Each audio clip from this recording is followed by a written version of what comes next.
Well, with the holidays coming up, many gamers are looking to score the latest device, game, or controller. But if you're like me and you don't know what to buy for the gamer in your life, we have the expert here. We've got video game expert AJ Fry in studio with a list of suggestions. Hey. AJ, it's great to have you. Well, thanks for having me back. Off camera, I was literally already asking my questions this morning for AJ about my gamers in my life. Yeah.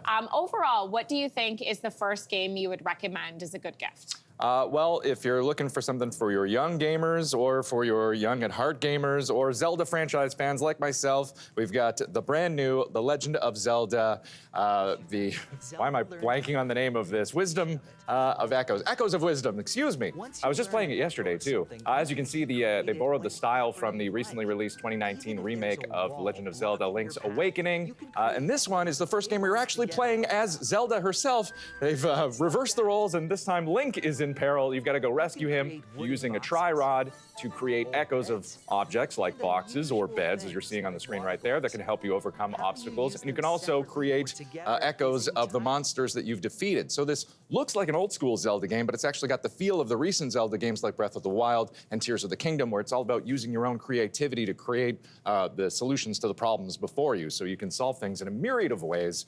It is so much fun. You can customize the look of Zelda in this one, and instead of cooking, you can actually collect ingredients so you can make smoothies as well. Oh, I love that. It's so colorful and It is very colorful and fun, and fun for all ages. Unfortunately, a Nintendo Switch exclusive, so if you're looking to get it for someone, they've got to have the Nintendo Switch. Okay, next up you've got Prince of Persia, The Last Crown. What makes this fun to play? Oh, the game feel of this one, just the combat, the flow of things. You're jumping, you're dashing, you're attacking. It's violent dancing in a way. There's the title character, that's Sargon. He's a dual-wielding warrior. You're exploring this beautiful environment. There's so many different enemies and obstacles to explore. There's a really cool feature in here where you can take screenshots, so if you're up against something that feels insurmountable, it probably won't be later on when you use the RPG skill trees and collect more items and have more powers. You can come back and explore them later. And if you happen to get this for someone who really enjoys it, there's already an expansion called Mask of Darkness that's available. And at $30, you can't go wrong on this one. It's available on all the major platforms. I love that, and I love your notes. You just say this game feels just good to play. It really does, and I don't even like this kind of game. Like, side-scrolling platformers aren't really my thing, but I was playing it, and it was just like,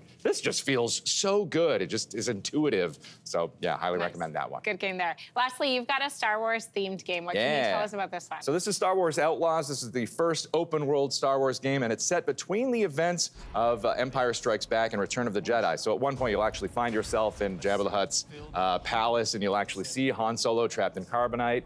There's the main character right there, Kay Vess, who's actually performance captured by Canadian actor Umberly Gonzalez. You've got that little creature you saw briefly there named Nix, who is your sidekick, who can do more than just distract or attack enemies. They can scan the environment for you.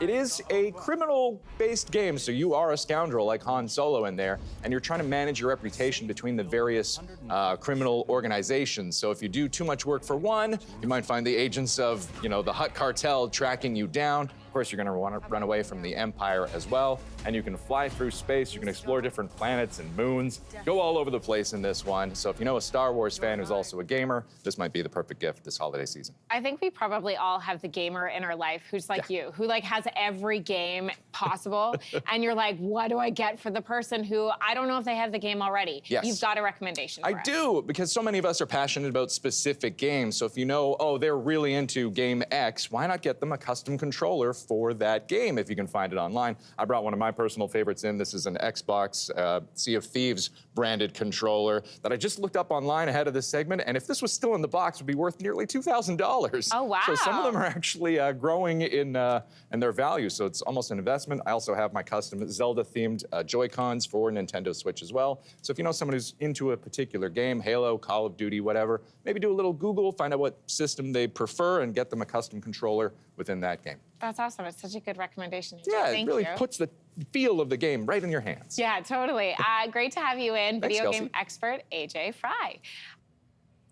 If you liked that video, make sure to subscribe to the Your Morning YouTube feed, where you can find all kinds of new content posted every weekday morning.